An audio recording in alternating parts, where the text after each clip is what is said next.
तो जय Hind students, hello guys, UM class में आप सभी का स्वागत है। मैं चंचल चैलेंजर मैथ स्पेशलिस्ट आज आपको बतलाएंगे 9th क्लास के ऑल थ्योरम। आपको 9th क्लास की जितनी भी प्रमेय हैं आपको हम बतलाने वाले हैं। ये वीडियो देख लीजिएगा। तो अगर आप मैथ के स्टूडेंट हैं और मैथ बनाना चाहते हैं तो आप बेहतर मैथ में स्कोर कर सकते हैं। कब? जब इस थ्योरम को देख लीजिएगा तब, क्योंकि इसका हर एक थ्योरम आप जब मैथ बनाते हैं तो उसमें यूज होता है। और जिस स्टूडेंट को अगर आपको थ्योरम नहीं याद है और आप मैथ बनाना चाहिएगा तो आपसे मैथ नहीं बनेगा। तो इसीलिए दोस्तों, अगर आपको मैथ में शून्य से शिखर तक पहुंचना है तो ये वीडियो को लास्ट तक देखिएगा। और बहुत छोटे वीडियो में आपका पूरा थ्योरम समाप्त करने वाले हैं। ये आपका क्या है? बीज है, मैथ का बीज है। इसी से आपका मैथ का पौधा का निर्माण होगा। ये पिलर है। जिस प्रकार बिल्डिंग बनने के लिए पिलर तैयार होता है, उसी प्रकार थ्योरम मतलब प्रमेय एक प्रकार का पिलर है। गाड़ी जिस तरह चलता है तो गाड़ी का सबसे क्या होता है? चक्का है।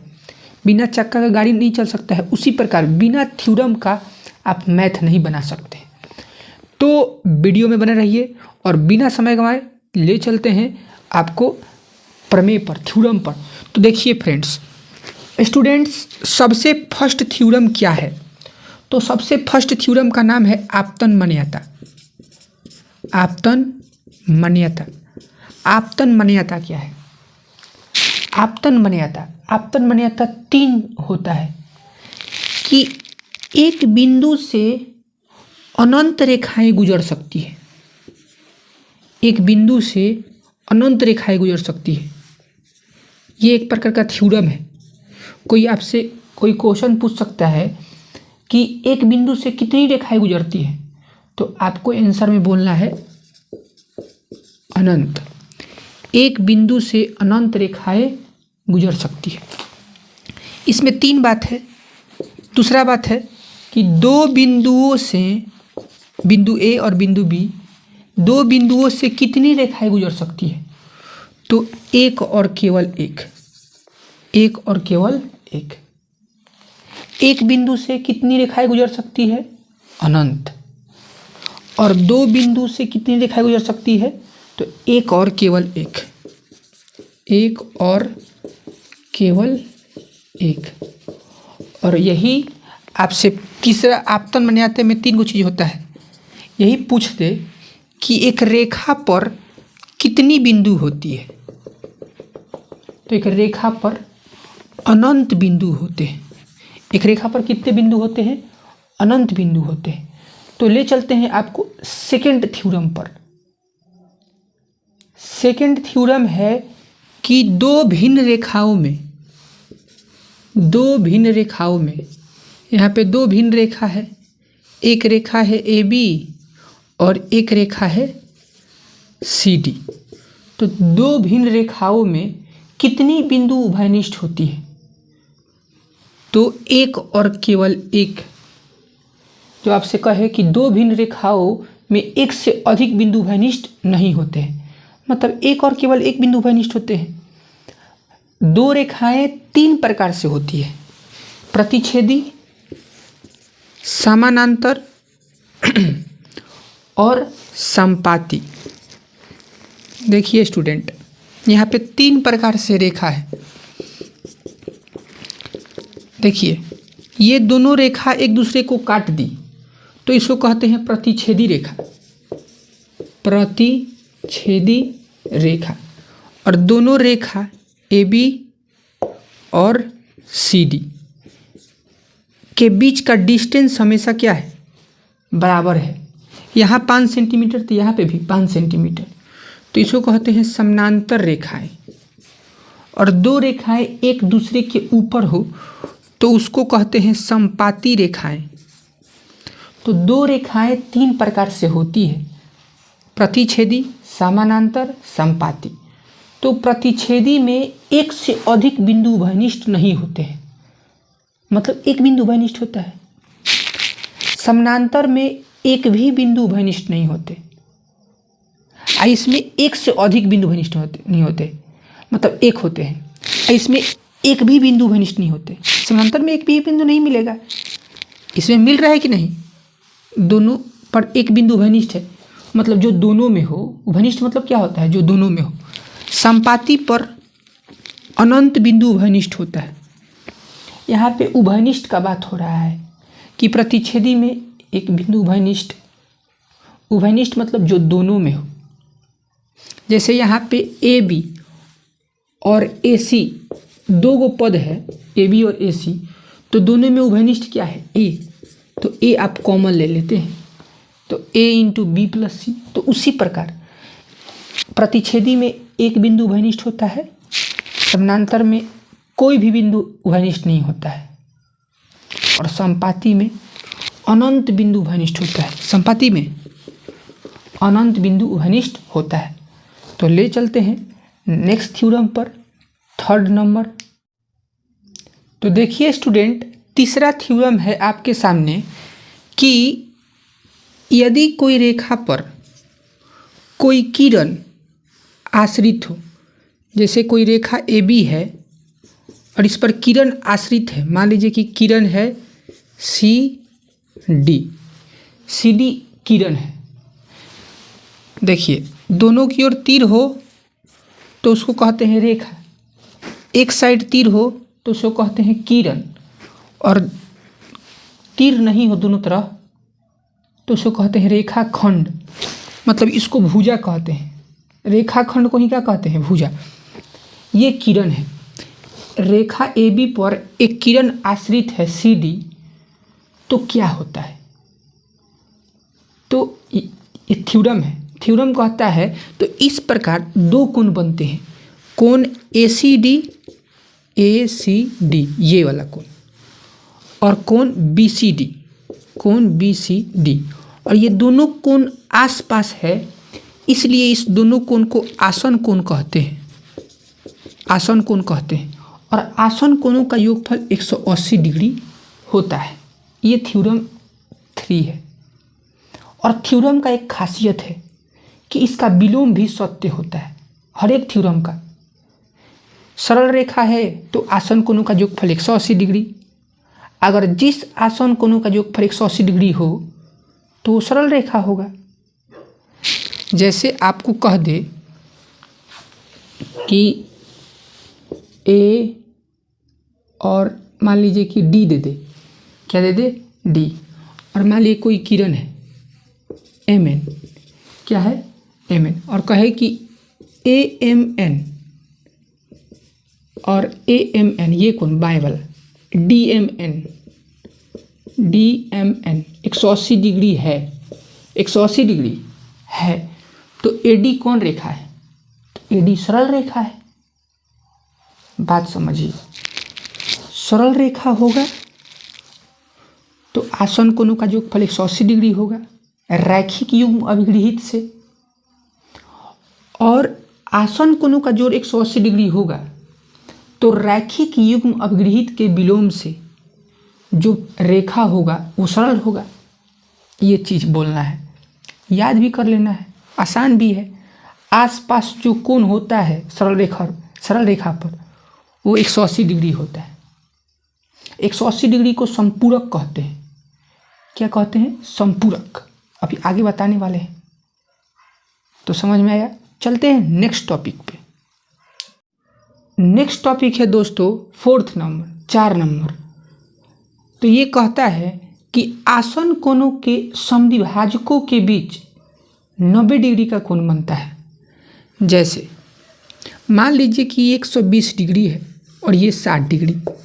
हम जानते हैं कि ए सी डी और बी सी डी मिल के 180 होगा। आसन कोणों का योगफल 180 डिग्री होता है रैखिक युग्म अभिगृहित से, अभी बताए हैं थ्योरम 3 में। अब जानना है कि इसके समद्विभाजकों के बीच कितने कोण बनते हैं। तो देखिए, आप 60 का समद्विभाजक कीजिएगा तो आपका कितना कितना हो जाएगा, 30 30, और 120 का समद्विभाजित कीजिएगा तो कितना कितना हो जाएगा 60 60। तो यहाँ पे बीच में कितना कोण बना तो 90। 60 30 कितना हो जाएगा 90। और एग्जाम्पल ले लीजिए आपके सामने, जैसे यहाँ पे देखते हैं, जैसे मान लीजिए कि यहाँ पे ये 150 है, तो 150 है तो ये कितना होगा 30 ही होगा, क्योंकि आसन कोणों का योगफल 180 डिग्री होता है रैखिक युग्म अभिगृहित से। लेकिन ये 4th नंबर थ्योरम है कि आसन कोणों के समद्विभाजकों के बीच 90 डिग्री का कोण होता है।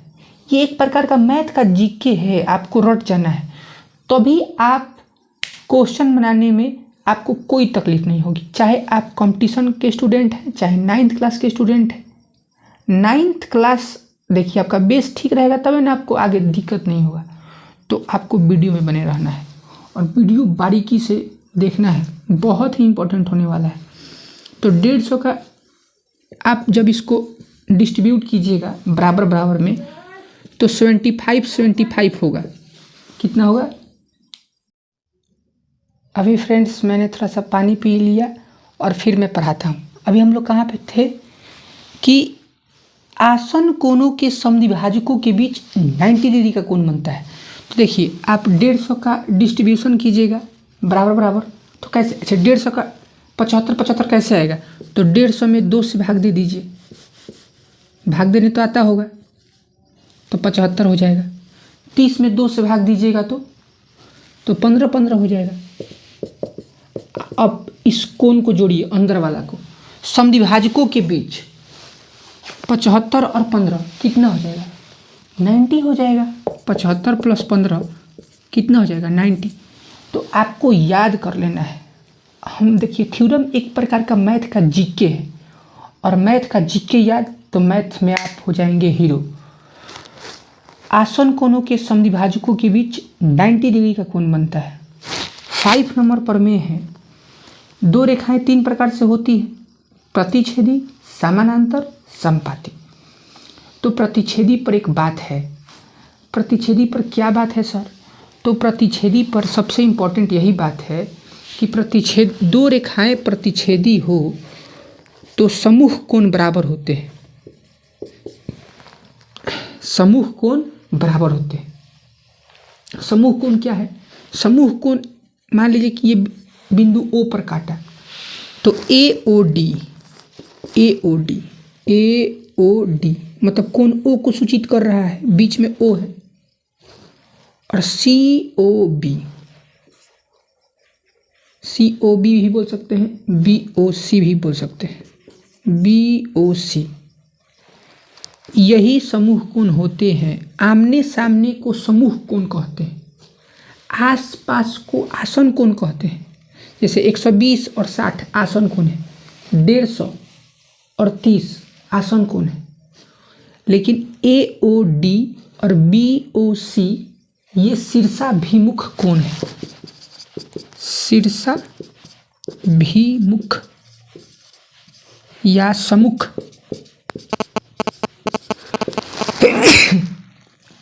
सॉरी, देखिए ये है आसन कोण, 120 और 60 आसन कोण है, और AOD और BOC सम्मुख या शीर्षाभिमुख कोण है।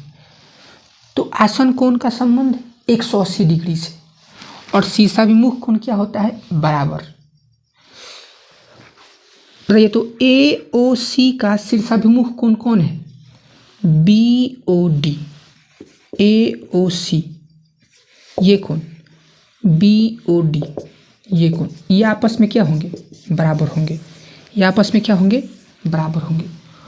समूह कोण बराबर होते हैं। समूह कोण का दूसरा नाम क्या है? शीर्षाभिमुख कोण। तो 5 गो प्रमेय खत्म हो गया। तो चलते हैं नेक्स्ट प्रमेय पे, और वीडियो में बने रहिए, क्योंकि आप ही मैथ में बेहतर कर सकते हैं, क्योंकि आप वीडियो को देख रहे हैं। थ्योरम 6 वीवीआई थ्योरम, क्योंकि ये थ्योरम ज़्यादातर यूज होता है इसलिए इसको वीवीआई थ्योरम बोल रहे हैं। देखिए 2 रेखाएं कितने प्रकार से होती हैं आप बोलिए? प्रतिच्छेदी, समानांतर, संपाती, 3 तरह से। कितनी तरह से? 3 तरह से। प्लेन में किसमें, प्लेन का बात हो रहा है। जैसे ये हम लोग बोर्ड क्या है, प्लेन है, ये हम लोग समतल का बात हो रहा है, अंतरिक्ष में फिर अलग हो जाएगा। ध्यान दीजिए, हम लोग समतल का बात कर रहे हैं कि समतल पर दो रेखाएं कितने प्रकार से होती हैं, तो 3 प्रकार से, प्रतिच्छेदी काट दे तो, समानांतर रेल का पटरी बीच का डिस्टेंस बराबर हो, समानांतर, और संपाती मतलब एक ही पर हो, दो रेखाएं क्या हो। तो हम लोग पढ़ेंगे अब समानांतर पर। प्रतिच्छेदी पर पढ़ लिए कि प्रतिच्छेदी पर सम्मुख कोण क्या होते हैं, बराबर होते हैं। सरल रेखा पर आसन कोणों का योग फल कितना होता है, 180 होता है। अब हम लोग को पढ़ना है VVI थ्योरम, थ्योरम 6। थ्योरम 6 क्या कहता है हम बतलाते हैं। दो रेखाएं समानांतर हो और उसको एक तिर्यकछेदी रेखा काटे, जैसे देखिए यहाँ पे AB और CD समानांतर है, AB और CD समानांतर रेखा है, और इसको एक तिर्यकछेदी रेखा MN इसको काट रहा है। और कहाँ काट रहा है, मान लीजिए कि R बिंदु और बिंदु T पर काट रहा है। दो रेखाएं समानांतर हो और उसको एक तिर्यकछेदी रेखा MN काटे, तो 3 कंडीशन होते हैं, हम बतलाते हैं। देखिए 3 कंडीशन क्या होते हैं, थोड़ा सा इसको मिट खाने दीजिए। देखिए 3 कंडीशन होते हैं। 3 कंडीशन में क्या क्या होता है फ्रेंड्स, देखिए सबसे फर्स्ट, एकांतर कोण बराबर होते हैं। दूसरा का संगत कोण बराबर होते हैं। और तीसरा अंतः कोण, अंतः कोणों का योग 180 डिग्री होता है। 3 बात VVI है, देखिए इसलिए इस पे यहाँ पे स्टार मार्किंग किए है। दो रेखाएं समानांतर हो और उसको एक तिर्यकछेदी रेखा काटे, समानांतर होगा तो ये तीनों बात हो जाएगा। और अभी बतलाए हैं थ्योरम में जो उसका विलोम होता है, रिवर्स, वो सही होता है, वो राइट होता है। समानांतर होगा तो ये तीनों हो सकता है, और ये तीनों होगा तो रेखाएं समानांतर होंगी, कहलाएंगी। देखिए बात समझाएंगे आपको। देखिए रेखाएं समानांतर हो तो एकांतर कोण बराबर होते हैं, मतलब कि ये देखिए यहाँ पे जैसे दो रेखा है, समानांतर रेखा का एक तिर्यकछेदी रेखा काट रहा है, तो एकांतर मतलब होता है एक बाएं तो एक दाएं, उसको कहते हैं एकांतर कोण। जैसे देखिए ART ये कोण, ये ART, ये कोण ART, और देखिए दाएं कौन है, बाएं और दाएं DTR, ये दोनों कोण आपस में क्या होंगे, बराबर होंगे। बात समझ रहे हैं, मतलब देखिए दोनों रेखा के अंदर है, दोनों रेखा के अंदर है, एगो बाएं है, एगो कहाँ है, दाएं है, तो उल्टा वाला कोण, तो उसी को एकांतर कोण कहते हैं। और वो दोनों आपस में क्या होते हैं, बराबर होते हैं। देखिए इसको हम कोण को सूचित कर दे रहे हैं तो आपको समझ में आएगा। यहाँ पे 1 लिख दे रहे हैं, यहाँ पे 2, यहाँ पे 3, यहाँ पे 4, यहाँ पे 5, यहाँ पे 6, यहाँ पे 7, यहाँ पे 8। तो कोण 3 और कोण 5 ये एकांतर कोण है। कौन कौन है, एकांतर कोण, ये आपस में बराबर होंगे। कोण 3 बराबर कोण 5, कोण 4 का एकांतर कोण कोण 6, कोण 4 बराबर कोण 6, क्योंकि एक दाएं है तो एक बाएं है। उसी प्रकार अब देखिए रेखा का ऊपर बात हो रहा है, तो अंदर हो गया, ऊपर का बात, तो इसमें बाहर का बात। 2 का एकांतर कोण कौन है, 8, 2 बराबर होगा 8 के, और 1 बराबर होगा 7 के। बाहर होगा तो बाहर वाला बराबर होगा, बात समझे। अब देखिए, अब आपको लेके चलते हैं संगत कोण पर। संगत कोण भी बराबर होते हैं।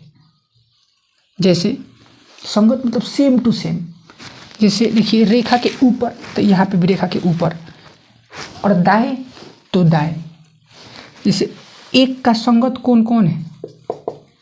5 है। एक का कौन है? देखिए रेखा के ऊपर और दाएं, तो ये कोण, ये एक का संगत कोण कौन है? 5। NRB का संगत कोण है RTD। अब देखिए बाएं देखिए, तो कोण 2 का संगत कोण कौन है? 6। तो ये दोनों आपस में क्या होंगे? बराबर होंगे। कोण 2 किसका होगा? कोण 6 के। ऊपर होगा तो ऊपर देखेंगे, नीचे 3 का संगत कोण 7 और 4 का संगत कोण 8।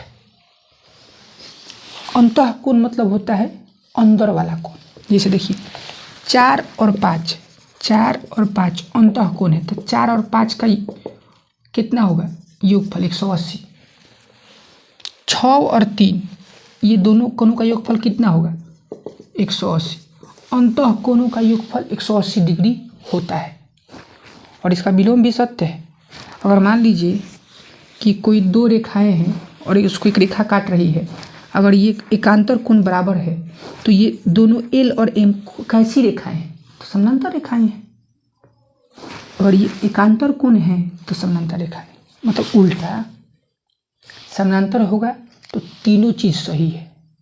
एकांतर कोण भी बराबर, संगत कोण भी बराबर, अंतः कोणों का योगफल 180 डिग्री। कहीं यही दे दे कोई भी तीनों में से कोई भी, तो इसके विलोमतः रेखाएं समानांतर कहलाती हैं। ले चलते हैं नेक्स्ट टॉपिक पे, 7वां टॉपिक। देखिए 7वां थ्योरम यही है कि 2 रेखाएं, जैसे देखिए रेखा L और रेखा M और रेखा N, 2 रेखाएं, L भी समानांतर है N के और M भी समानांतर है N के। L भी किसके समानांतर है? N के। और M भी किसके समानांतर है? N के। 2 रेखाएं या 2 से अधिक रेखाएं एक ही रेखा के समानांतर हो तो आपस में समानांतर होती है, परस्पर समानांतर होती है। देखिए राम का दोस्त मोहन, श्याम का दोस्त भी मोहन, तीनों दोस्तें न है, तो इसीलिए परस्पर क्या होती है? समानांतर होती है। 2 रेखाएं एक ही रेखा के समानांतर हो तो परस्पर क्या होती है? समानांतर होती है। ले चलते हैं नेक्स्ट टॉपिक पे, 8वां थ्योरम। 8वां थ्योरम यही है, इम्पॉर्टेंट है दोस्तों, आप जानते भी हैं, बशर्ते इसी तरह हर एक बात जानना है। हम जानते हैं कि त्रिभुज के तीनों कोणों का योगफल कितना होता है? 180। और ये एक प्रकार का थ्योरम है। त्रिभुज के तीनों कोणों का योगफल कितना होता है? 180 डिग्री। 9th क्लास का बेस्ट फार्मूला। जब आप 9th क्लास का किताब देखिएगा तो ये थ्योरम सिद्ध किया गया है। हम भी सिद्ध करवा देंगे, बशर्ते अगर आप अभी आपको जीके याद करना है, मैथ का थ्योरम याद करना है। ध्यान दीजिए, इसमें एक इम्पॉर्टेंट बात यही है कि यहाँ पे n का मान कितना है? 3। भुजा 3 है, भुजा को ही n कहते हैं, तो भुजाओं की संख्या कितनी है? 3। और सूत्र होता है आपका n-2 इंटू 180। ये कोणों का योगफल का सूत्र है, कोणों का योगफल का। भुजा 3 हो, भुजा 4 हो, भुजा 5 हो, भुजा 6 हो, यहाँ पे n के स्थान पर क्या करना है? रख देना है। तो इस त्रिभुज में भुजा कितना है? 3। तो 3-2 इंटू 180, तो घटेगा तो 1 गुने 180। सबसे पहले कोष्ठ का काम होता है, तो 180 डिग्री आ गया। उसी प्रकार अगर आपको चतुर्भुज का कहे तो यहाँ पे n के स्थान पर 4 रख देंगे, तो 4 में से 2 घटेगा तो 2, और 180 में 2 से गुना होगा तो 360। चतुर्भुज के चारों कोणों का योगफल 360 डिग्री होता है। अब ध्यान दीजिए, त्रिभुज में ये 8 नंबर प्रमेय है कि त्रिभुज के तीनों कोणों का योगफल कितना होता है? 180। 9 नंबर यही है कि अगर त्रिभुज है ABC और उसकी एक भुजा बढ़ाई जाए, एक भुजा का किया जाए, बढ़ाई जाए बिंदु D तक, तो जो ये बाहर कोण बनता है इसी को कहते हैं बहिष्कोण, ACD, ये बहिष्कोण है। और बहिष्कोण ACD, ये बहिष्कोण, ये जो अंदर वाला कोण है ना, अभिमुख अंतःकोण के योगफल के बराबर होता है। ये एक प्रकार का थ्योरम है, मैथ का जीके है कि बहिष्कोण अभिमुख अंतःकोणों के योगफल के बराबर होता है। मतलब ये 20 है और ये मान लीजिए कि आपका 110 डिग्री है, तो 110 अब 20 कितना हो जाएगा, 130 डिग्री हो जाएगा।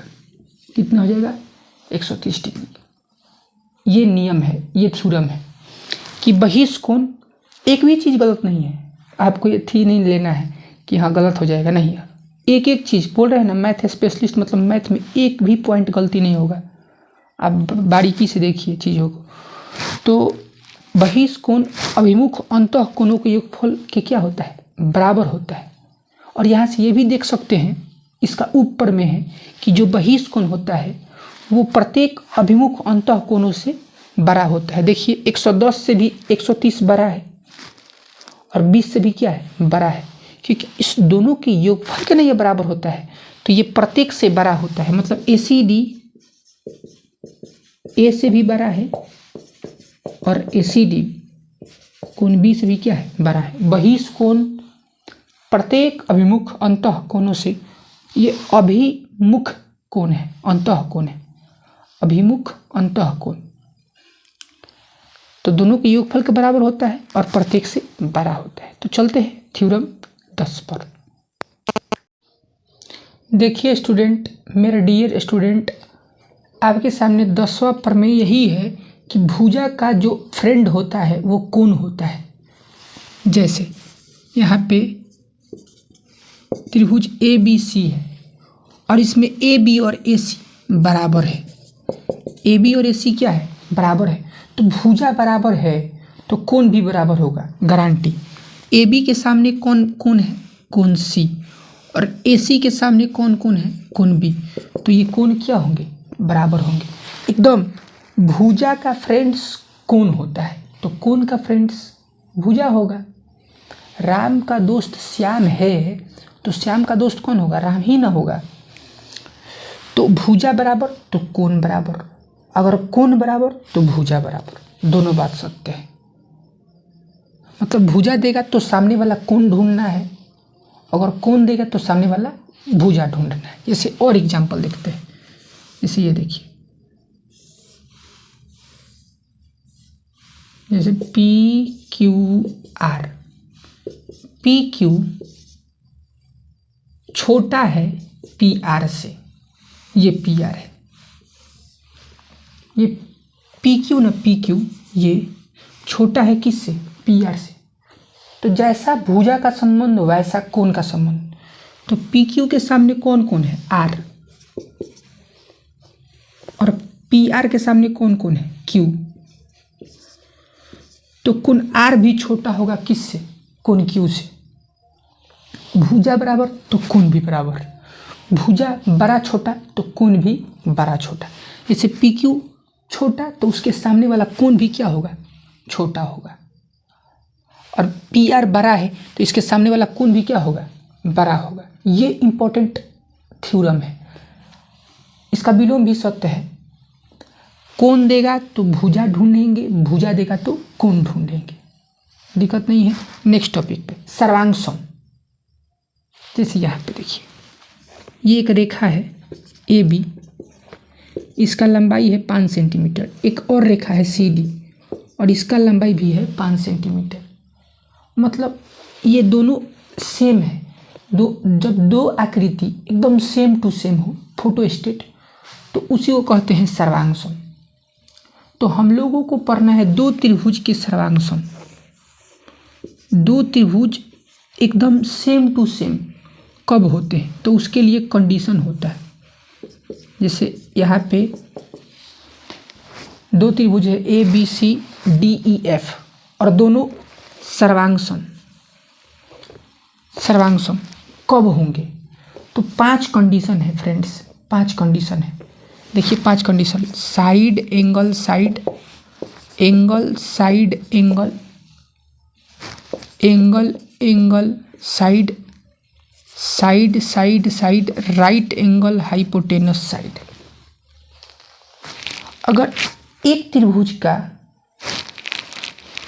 भुजा कोण भुजा दूसरे त्रिभुज के भुजा कोण भुजा के बराबर हो तो दोनों त्रिभुज सर्वांगसम होते हैं। मतलब इसका 6 अंक इसके 6 अंक के बराबर हो जाएगा अगर सर्वांगसम हम कर दिए तब।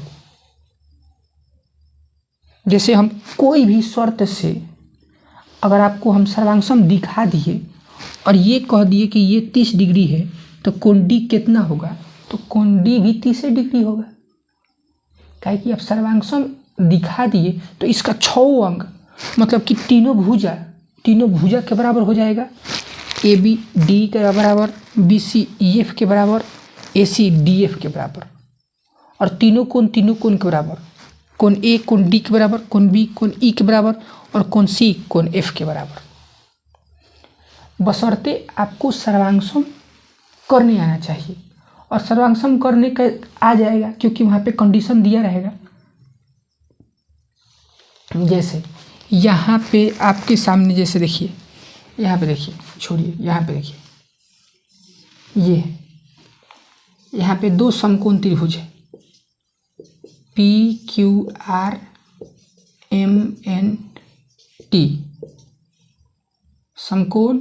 ये भी 5 सेंटीमीटर है, ये भी 5 सेंटीमीटर है, और ये 3 सेंटीमीटर, और ये भी 3 सेंटीमीटर।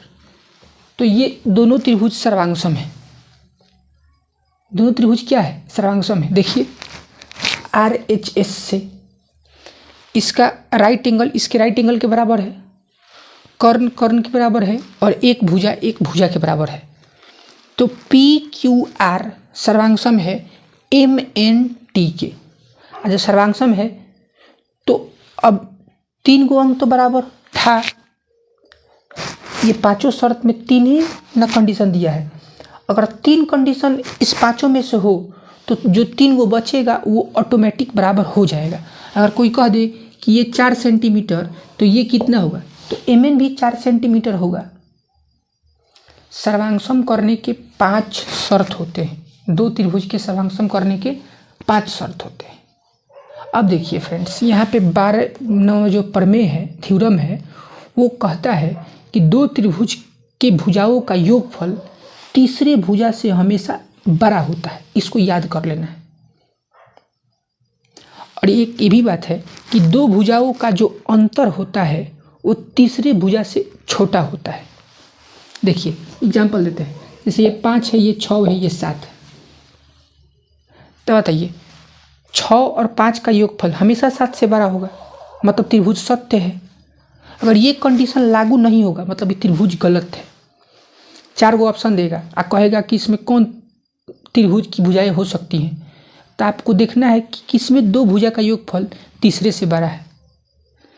इसे 6 और 5 का योगफल 7 से बड़ा है, मतलब ये त्रिभुज सही है। और दोनों का अंतर देखिए, 6 और 5 का अंतर कितना है, 1, तो तीसरे से छोटा होगा।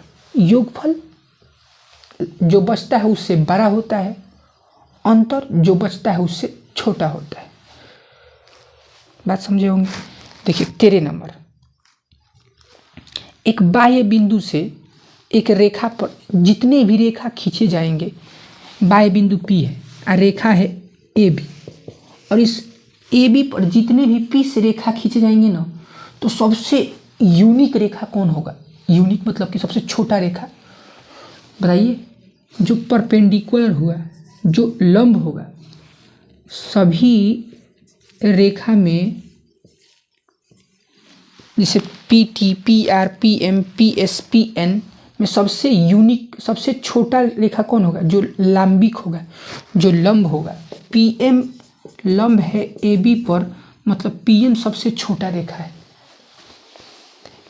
एक बिंदु से एक रेखा पर खींचे गए सभी रेखाखंडों में लांबिक रेखाखंड सबसे छोटा होता है। तो ले चलते हैं नेक्स्ट थ्योरम पर, 14 थ्योरम, मतलब 14 नंबर पर। देखिए आपके सामने 14 नंबर प्रमेय है कि जो त्रिभुज का जो परिमिति होता है, परिमिति मतलब तीनों भुजा का योगफल AB plus BC plus AC, मतलब यहाँ से आप चले और फिर यहीं पे आ गए तो उसी चीज़ को परिमिति कहते हैं। बाहरी घेरा AB और BC और AC ये बाहरी घेरा है, ये परिमिति है। तो जो त्रिभुज का परिमिति होता है वो, अब देखिए ये जो अंदर रेखा है ये कोण को बांटता है तो इसको कहते हैं कोण समद्विभाजक। कोण समद्विभाजक अगर ये भुजा को बांटे तो इसको कहते हैं माध्यिका या भुजा समद्विभाजक, और ये 90 डिग्री का कोण बनाए तो इसको कहते हैं शीर्षलंब। क्या कहते हैं? शीर्षलंब। मतलब त्रिभुज के अंदर 3 प्रकार से रेखाएं होती है। कोण को बांटती है तो कोण समद्विभाजक कहलाती है। जैसे ये AD कोण समद्विभाजक भी हो सकता है, माध्यिका भी हो सकता है, और क्या हो सकता है? शीर्षलंब भी हो सकता है। तो कुछ भी हो, त्रिभुज के तीनों भुजा का योगफल तीनों माध्यिका के योगफल से क्या होता है? बड़ा होता है। चाहे तीनों कोण समद्विभाजकों के योगफल से बड़ा होता है, चाहे तीनों शीर्षलंबों के योगफल से क्या होता है? बड़ा होता है। मतलब कि AD BE और CF ये कुछ भी हो, कोण समद्विभाजक माध्यिका हो चाहे शीर्षलंब हो, AD प्लस में यहाँ पे लिख देते हैं AD प्लस में BE और प्लस में CF ये क्या होता है? बड़ा होता है। परिमिति माध्यिकाओं के योगफल, कोण समद्विभाजकों के योगफल और शीर्षलंबों के योगफल से क्या होता है? बड़ा होता है।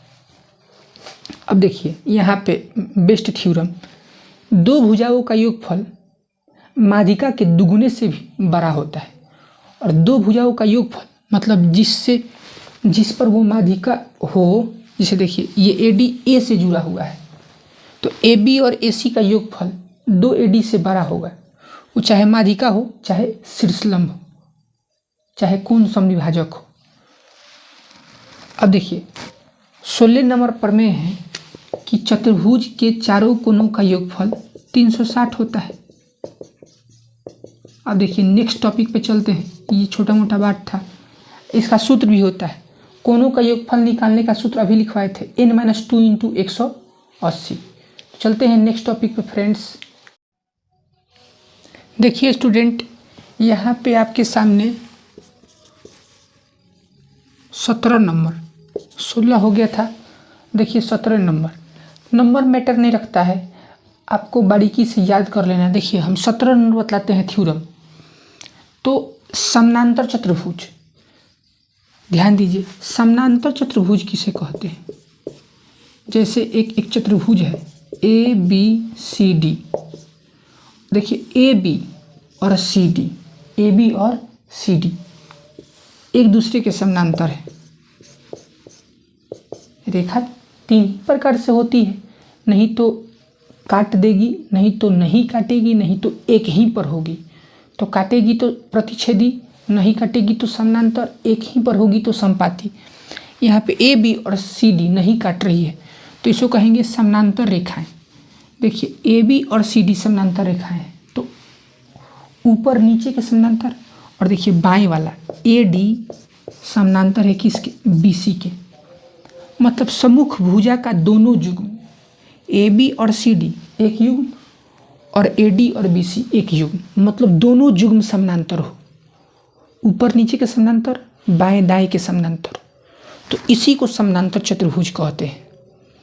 जिस चतुर्भुज के सम्मुख भुजाओं का दोनों युग्म समानांतर हो उसे समानांतर चतुर्भुज कहते हैं। और समानांतर चतुर्भुज से ही निकला हुआ है 3 चीज, आयत, सम और वर्ग। आयत नहीं दिखाई दे रहा है, देखिए इससे 3 चीज निकला हुआ है, आयत भी निकला हुआ है, सम भी निकला हुआ है और वर्ग भी निकला हुआ है। अब देखिए समानांतर चतुर्भुज से 3 चीज निकला हुआ है, आयत, सम और वर्ग। देखिए आयत कब होता है? अगर समानांतर चतुर्भुज का ना प्रत्येक कोण 90 हो जाए, प्रत्येक कोण क्या हो जाए? 90, सब कोण 90 हो जाए, मतलब भुजा सीधा सीधा हो जाए। भुजा कैसा हो जाए? सीधा सीधा। समानांतर चतुर्भुज हो मतलब आमने सामने समानांतर हो और प्रत्येक कोण 90 हो जाए, प्रत्येक कोण 90 हो जाए तो ये आयत कहलाता है। क्या कहलाता है? आयत बनाने के लिए प्रत्येक कोण 90 बनाना पड़ेगा।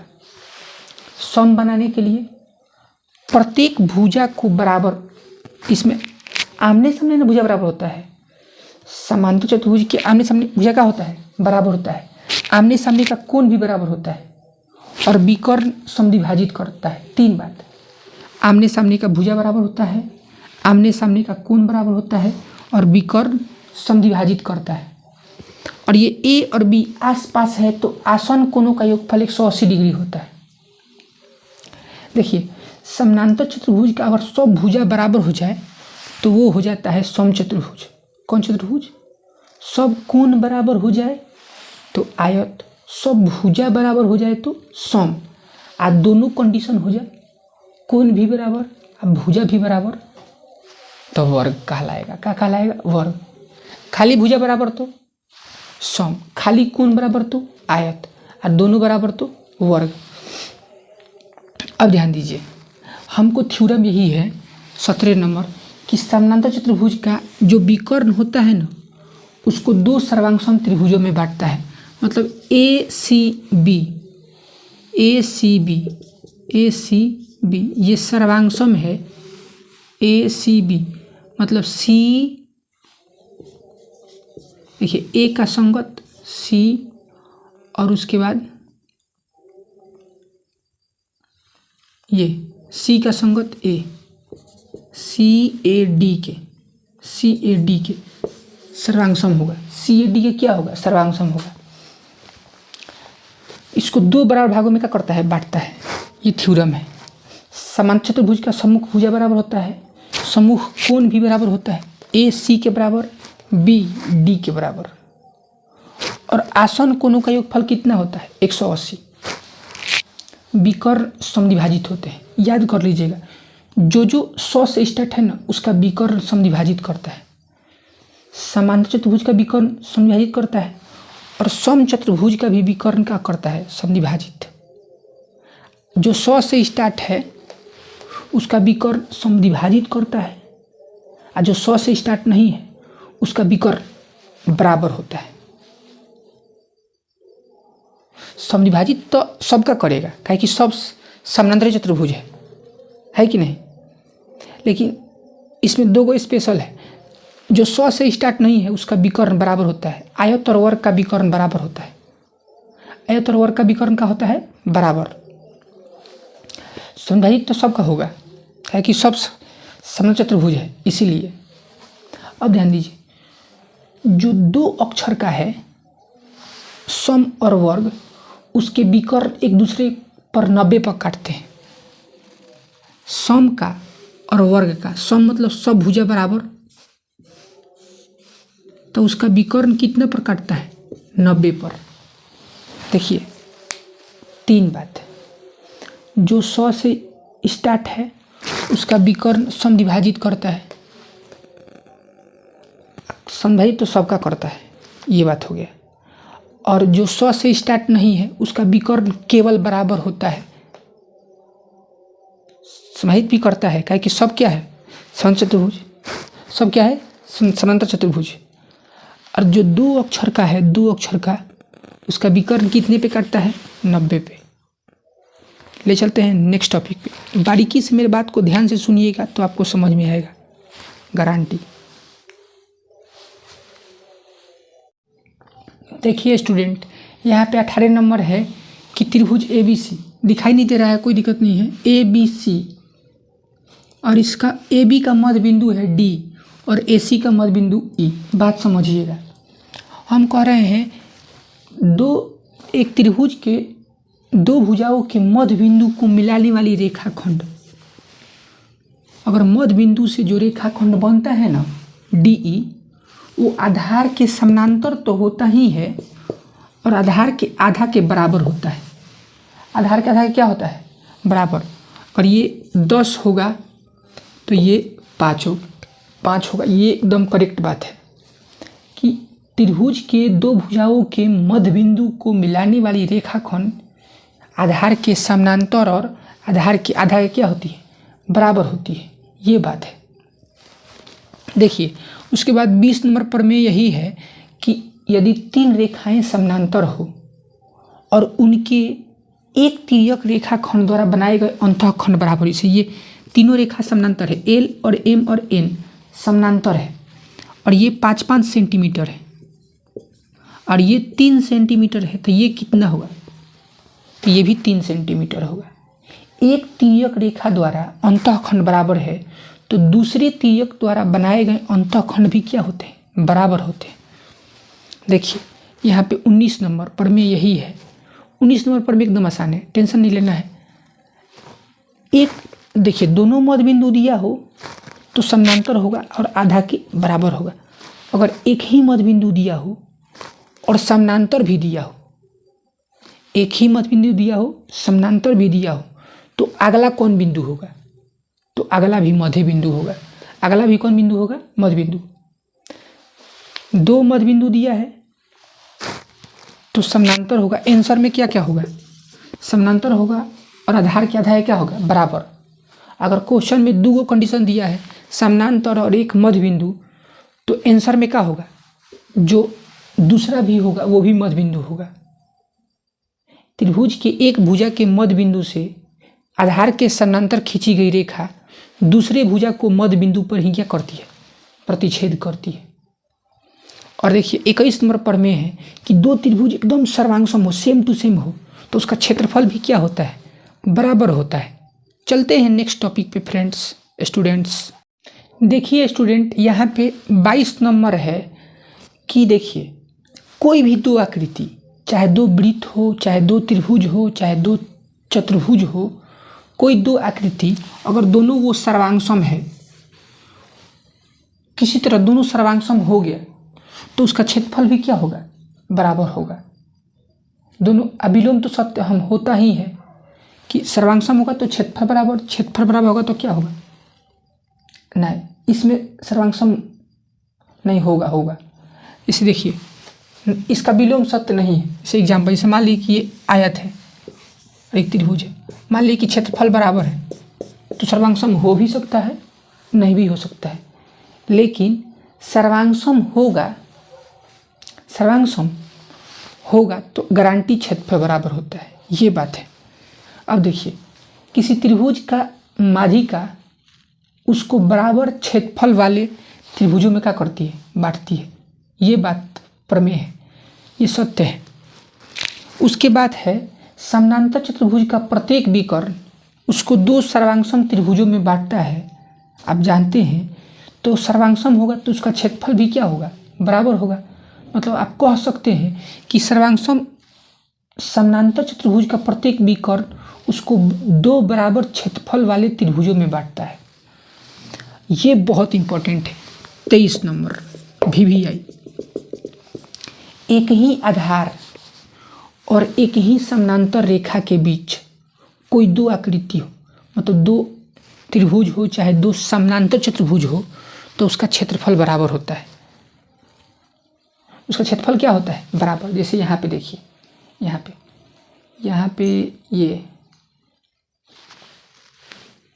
रेखा L और रेखा M दोनों समानांतर रेखा है और इसके बीच में 2 स्थित त्रिभुज है, ABC और DBC, तो दोनों का क्षेत्रफल क्या होगा? बराबर होगा। दोनों का क्षेत्रफल क्या होगा? बराबर होगा, क्योंकि दोनों का आधार सेम है और दोनों एक ही समानांतर रेखाओं के बीच में है। इसलिए एरिया ऑफ त्रिभुज ABC बराबर में एरिया ऑफ त्रिभुज DBC। दोनों का क्षेत्रफल क्या होगा? बराबर। इसका विलोम भी सत्य है। अगर क्षेत्रफल बराबर हो और एक ही आधार हो तो रेखाएं समानांतर होगी, आधार एक ही होगा तो क्षेत्रफल बराबर। अगर क्षेत्रफल बराबर, आधार एक ही, तो समानांतर रेखा कहलाएंगी।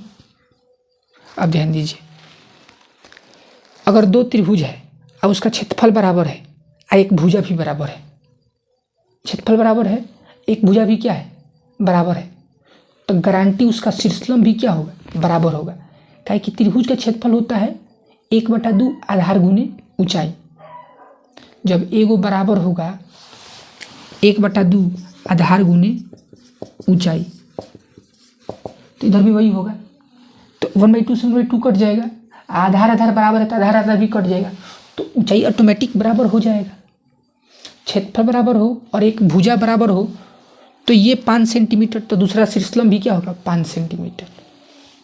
यहाँ पे देखिए जो त्रिभुज का क्षेत्रफल है ना, त्रिभुज का क्षेत्रफल वो आयत के क्षेत्रफल के आधे के क्या होता है, बराबर होता है। कब, जब आधार सेम हो तब, और दोनों एक ही पैरेलल लाइन के अंदर हो। त्रिभुज का क्षेत्रफल आयत के क्षेत्रफल के आधे के बराबर होता है। तो चलते हैं नेक्स्ट टॉपिक, बहुत इंपॉर्टेंट है, चाप जीवा माप। देखिए फ्रेंड्स, देखिए स्टूडेंट्स, ये लास्ट टॉपिक है, इसको बारीकी से समझना है। देखिए आपका थ्योरम समाप्त हो गया। देखिए कोशिश करने वालों की कभी हार नहीं होती और कुछ किए बिना ही जय जयकार नहीं होती, तो मेहनत ही मंजिलें देखते रहिए। सबसे पहले यहाँ पे वृत्त पे आ गए हैं, चाप जीवा माप। देखिए ये ए बी है ना, ए बी है, इसी को चाप कहते हैं, परिधि का टुकड़ा, परिधि का टुकड़ा, ये ए बी चाप है, ए बी क्या है, चाप, ये सी डी भी क्या है, चाप। तो चाप जीवा माप, चाप बराबर तो जीवा भी क्या होगा, मतलब ये तीनों एक दूसरे से संबंधित है। चाप बराबर तो जीवा भी बराबर, चाप बराबर तो माप भी बराबर, ए ओ बी और सी ओ डी बराबर होगा। मतलब कोई एगो चीज़ हो जाएगा तो ये दो गो ऑटोमेटिक हो जाएगा। अगर जीवा बराबर होगा तो ऑटोमेटिक चाप भी बराबर हो जाएगा, माप भी बराबर हो जाएगा। इसके साथ साथ में एक दूरी भी है, जीवा बराबर तो केंद्र से डिस्टेंस भी क्या होगा, बराबर होगा।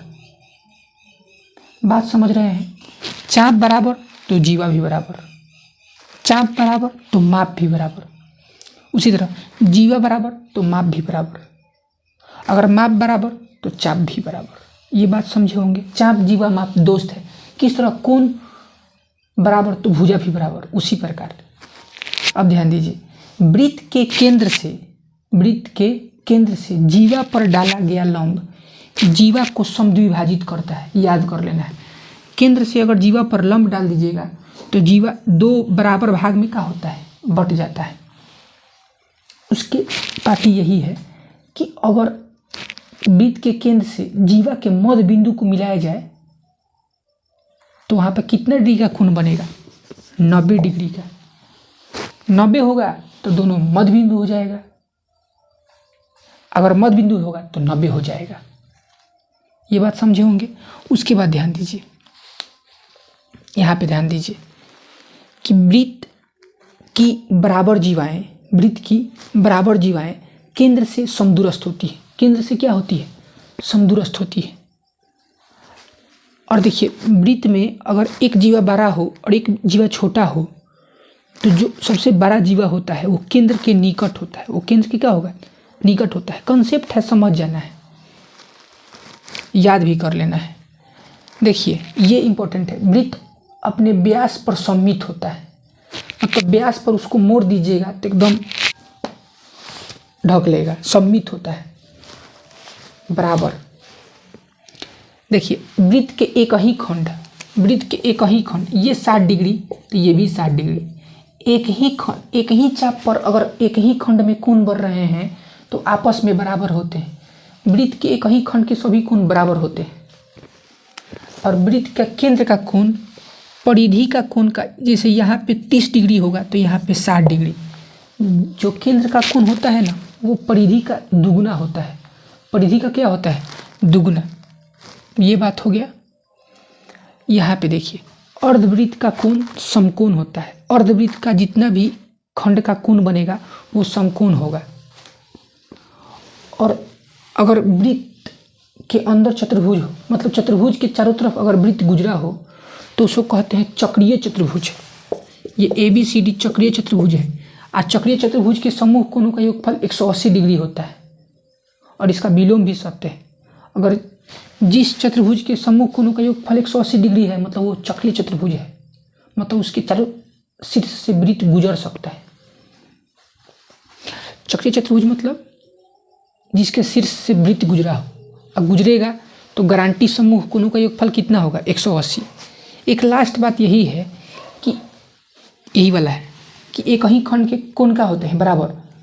तो वही बात है, अगर कोई रेखा है और उसके दो बिंदु है बाहर, दो बिंदु से एक रेखा बनेगा और दो बिंदु बाहर है और उसके द्वारा समान कोण अंतरित हो रहा है तो ये चारों बिंदु एक ही वृत्त पर होते हैं।